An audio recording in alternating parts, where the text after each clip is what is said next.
scouts, all right. His nuclear arms business was just a rumor he was paid to spread around. He doesn't even know who's paying him. All his instructions came through a cutout. Hell, who else would be behind it but Cypher? And this nuclear arms trading is clearly connected to that yellow cake. He thought the same thing, which is why he tried to investigate ZRS himself. He said something else that caught my attention. That ZRS are trying to kill some old man. How did one old man get that kind of attention?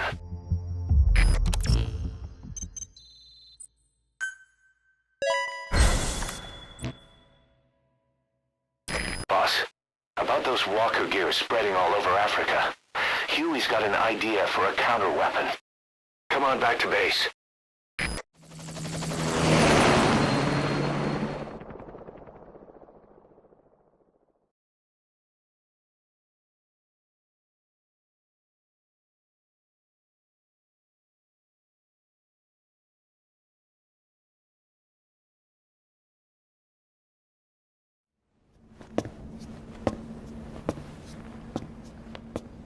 This. It's a variable, multi-legged tank. A spin-off of Metal Gear technology. Big fan of spin-offs, isn't he?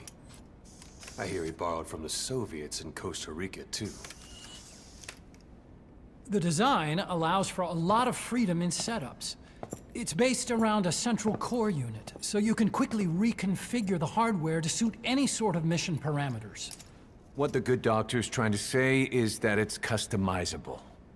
Naturally, it will raise the probability of success for standard missions. But it functions as an improved deterrent by increasing your preemptive strike capability against enemy elements. You just deploy it in a war zone, and its superior firepower puts the brakes on enemy attacks. Eventually, the whole war machine grinds to a halt. A true battle gear! Cause I'm having deja vu here. I don't like him any more than you.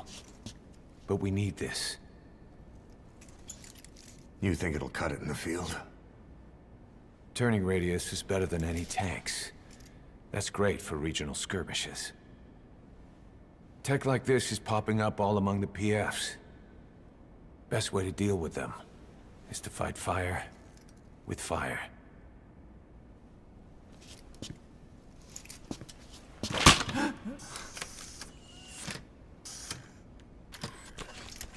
I'll await your instructions then, boss.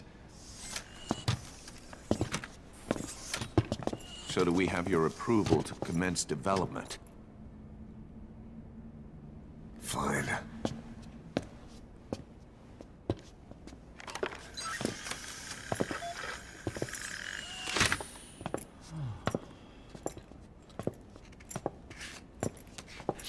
Consider yourself off the chopping block, Doctor.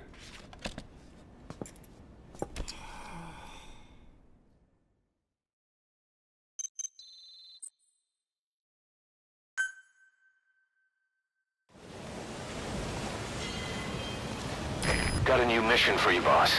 The client is one of the kids you rescued from that mine. According to the kids, people often disappear from the mine to a place called Nzoya Badiabulu, the Devil's House.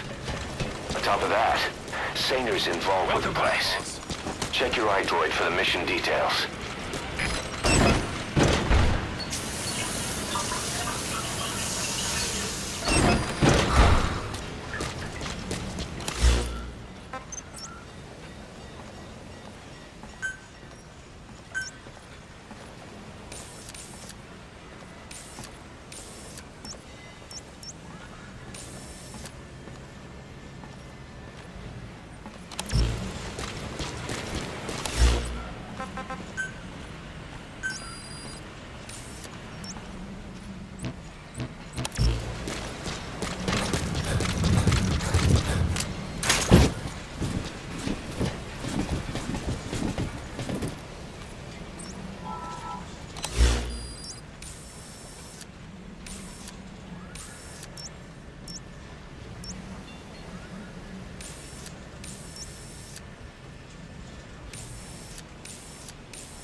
Roger.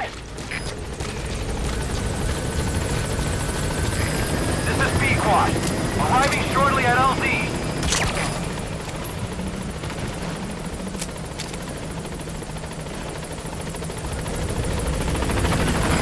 This is B-Quad. On station at LZ.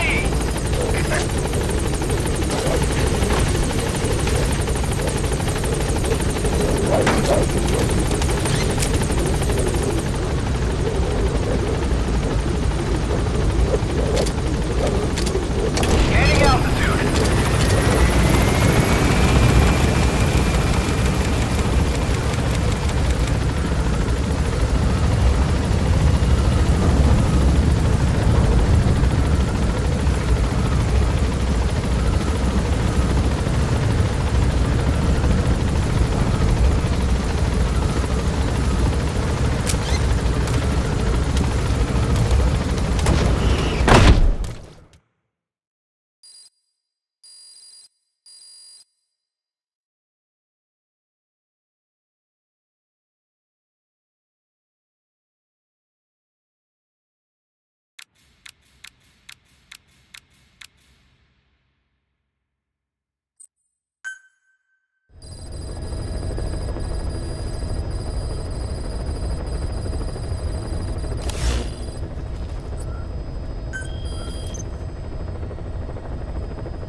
Boss, Dwight still hasn't made any moves. It's got me thinking. What? If you took her on a mission, she might break her silence. How long are we gonna keep that woman here? You mean quiet? My personal feelings aside, she's putting everybody on edge. You should hear the stories. I got sick from just standing guard at her cell. I won't stand on the same platform as that witch. She hit me for no reason. What is this, a private army or a kindergarten? The thing is, they're all serious. They're faced with something they don't understand, and a kind of mass hysteria has broken out. I've gotten wind of countless plots to take her out. There are no grounds for this suspicion whatsoever. Put yourself in her shoes, assuming they see her as a prisoner here. No, even more so, if they do, she deserves to be treated humanely. I always thought our men were a bit more noble-minded, but... Look, I understand this is a stressful line of work, but to make her the scapegoat? You've got it wrong. Quiet? She's with Cypher. We have men that lost their buddies to her organization. You could say that about more than just her. Plenty of the men used to fight for another side, but they've all put that aside to work for the boss. Cypher is different. And if you ask me, the boss is the biggest problem. Why is he protecting her? Some of the guys are starting to suspect him of... I don't agree with keeping her here either. So what's your move? Throw her out? Kill her? She's our ticket to Cypher, and her physical abilities are outstanding. We could use someone like her. Don't make me sick. Her marksmanship, speed, stealth capabilities for a start. Then, there are the other things we've learned. Quiet appears to be able to use both eyes as master eyes simultaneously. That lets her track targets of different focal lengths at once. While looking through the scope with one eye, she can look for new targets with the other. That's why she doesn't need a spotter. She can operate alone, no matter the circumstances. See, I told you she's a freak. No one would be able to control her. No, there's one person who could. Hey, you trying to get the boss killed? Well, why don't we talk to him? See if he's willing to take her along. I don't like this. It's his decision to make. The two of them might even make a good team. Where is she? You mean Quiet? In her cell, of course. Why did you send her out with the boss on that mission? She proved herself well enough, didn't she? The boss sure knows talent when he sees it. That woman will never be one of us. She's targeting him. Don't forget, we do owe her one. What's that supposed to mean? Remember what happened when she first got here? She shot down the aircraft Cypher sent after us. Not only that, she hit the cockpit. Who else could have done that? We're talking about a fighter jet traveling at Mach speed. What's your point? She hadn't been there. The boss's chopper would be at the bottom of the ocean right now. Or it would have been followed right back to Mother Base. So let's say she does have some elaborate scheme in the works. If you want to catch her in the act, all we can do is sit back and wait. On the other hand, if she swears allegiance to the boss like our other Fulton recruits, he couldn't ask for a better partner. She's got you fooled. I have eyes on her. If she tries anything, she'll regret it. We lose nothing either way.